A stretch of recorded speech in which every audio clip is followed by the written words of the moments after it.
I'm going to talk a few words about European Space Agency Gaia mission as a classification engine with the stress on the star variability studies that we do with Postgres-XL. Everybody heard about Postgres. I'm going to say a few words about Postgres-XL.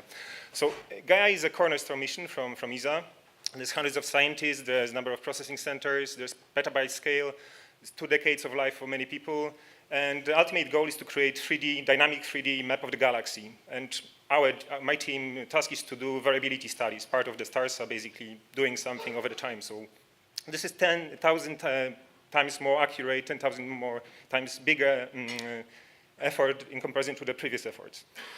So we talked about Internet of Things. This is Internet of Space Things. This is one big sensor that we have in space, 1.5 million kilometers away. Gigapixel camera with quite an amazing piece of engineering. And we also do edge processing. We don't send pictures, we send actually data that is derived from light. So impact is huge. We had a year and a half ago, we had first data release, there are plus 800 publications. And this is fresh image from a week ago. This is new, fresh view of the galaxy, as you see. So this is the most accurate view of the place we live in. So I encourage everybody to have a look on the high-resolution version. It's quite amazing. And ultimate goal for my team is to classify all known variables. So there's a taxonomy associated with the stars. Some of them are pulsating, they could be eclipsing, some of these classes could overlap, and so on. Most of them are detectable by Gaia. And we assume that 10–20% of all the stars have some kind of variability. And the point, of course, is to do new science, discover new types. What do? We take the light, so we see the 3 bands, 3 colors. We do some machinery work, we infer some data, and we normally want to find, for example, periodicity. If you see on the bottom picture, you see 3 bands with some periods recovered. We know this is classical Cepheid, so this is kind of classical candle that we can use to measure the distance, for example. And we infer a few hundred of other parameters. And I would like to show you examples. So this is on 1.7 billion stars, which is more or less 1% of galaxy. We have 120 billion measurements. We have billions of time series. We're generating thousands of runs. And the choice to do all of this is Postgres-XL. So here you see the scalability. So we're in the middle now. We roughly around 200 terabyte problem. We're going over a petabyte in 4 years and half petabyte in 2 years. And this is example how we do science, right? So we have sample of stars. This is 0.0003% of stars. Imagine that we project it on different space. X-axis is the color. You see the shifting color of the stars. So blue ones are going to the left, red ones going to the right.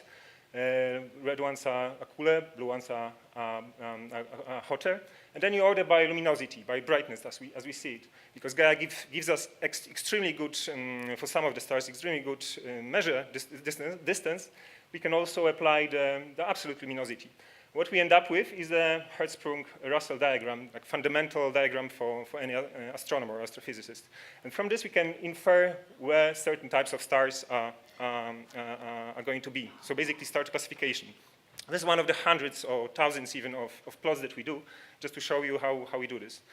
And then we have Postgres-XL as a backbone of all of this. So it started as a Postgres-XC prototype. So Postgres, some people, hundreds of people did fork Postgres, but this was special because first time they tried to do multiple MPP database from Postgres. And it evolved in the end from the academic project. We achieved something that could be taken as a production-ready thing. We have 8 nodes currently. We're expanding to 16 nodes. We have billions of DB records. We have trillions of numbers. And the idea is to merge Postgres-XL ultimately in the vanilla Postgres. So developers behind Postgres-XL are the same, the ones who commit to normal Postgres. So this is our cluster. It's expanding. It's relatively easy to expand. And machine learning it's also thanks to all the features that were mentioned yesterday. So we have a number of languages embedded in database. We need, for example, visualization. We need millisecond access to visualization of these billions of time series. We have models stored, we have results stored, confusion matrices, and so on, so we can do iterative processing. And it takes a few minutes to do analytics on the multi-billion data sets. Then we visualize things, and then we store them. And I urge everybody to look at the recent results from a week ago. There's public archive, which is also going to run on Postgres-XL in next year, probably. Thank you. Thank you very much.